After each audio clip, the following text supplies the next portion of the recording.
আজকের ভিডিওটি হচ্ছে আপনারা দেখতে পাবেন যে আপনার ফোনের যে ম্যাক্স প্লেয়ার অ্যাপ্লিকেশনটি আছে, তো এই ম্যাক্স প্লেয়ার আমরা প্রায় সকলে ইউজ করি। তো এটা ওপেন করার পরে আপনি যে কোনো একটা ভিডিও প্লে করবেন। তো সিম্পল আগে আপনাদের দেখাই সমস্যাটা কেমন হয়। তো এখানে আপনি আমি যে কোনো একটা ভিডিও ওপেন করে দিলাম। তো ভিডিওটি প্লে করার পর দেখতে পাচ্ছেন এটা অটো রোটেশন হয়ে গেছে।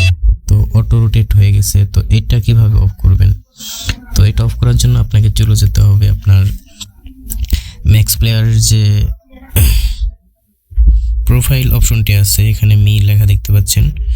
তো এখানে ক্লিক করে দিবেন। এখান থেকে আপনি সেটিংসে ক্লিক করে দিবেন। এই সেটিং অপশনটি দেখতে পাচ্ছেন, এখানে ক্লিক করে দিবেন। তো এখান থেকে আপনি প্লেয়ার নামের যে অপশনটি আছে, তো এখানে ক্লিক করে দিবেন।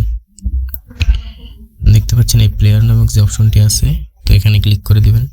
তো এখান থেকে আপনি স্ক্রিন নামক যে অপশনটি আছে, তো দেখতে পাচ্ছেন এই স্ক্রিন নামক যে অপশনটি আছে, তো এখানে ক্লিক করে দিবেন। তো এখানে ক্লিক করার পরে আপনার এরকম একটা ইন্টারফেস শো করবে। তো এখান থেকে আপনি ফার্স্টে যে অপশনটি আছে, তো এখানে ক্লিক করে দিবেন।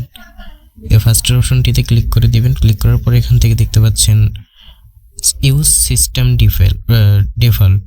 তো আপনাদের আগে থেকে এটা সিলেক্ট করা থাকবে। তো আপনারা এটা সিম্পলি ক্যান্সেল করে দিবেন।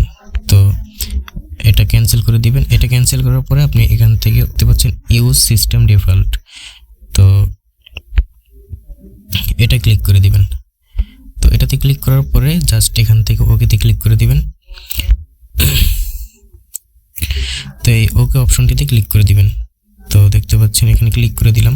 তো এখানে ক্লিক করার পরে আমি ব্যাকে যাওয়ার পর আপনাদের দেখাই। তো এখানে আবার ওই ভিডিওটি প্লে করলাম। তো এখানে এই ভিডিওটি প্লে করার পরে দেখতে পাচ্ছেন আর কিন্তু অটো রোটেশন হচ্ছে না। তো ভিডিওটি যদি ভালো লেগে থাকে তাহলে ভিডিওতে একটি লাইক দিয়ে চ্যানেলটি সাবস্ক্রাইব করে দিবেন।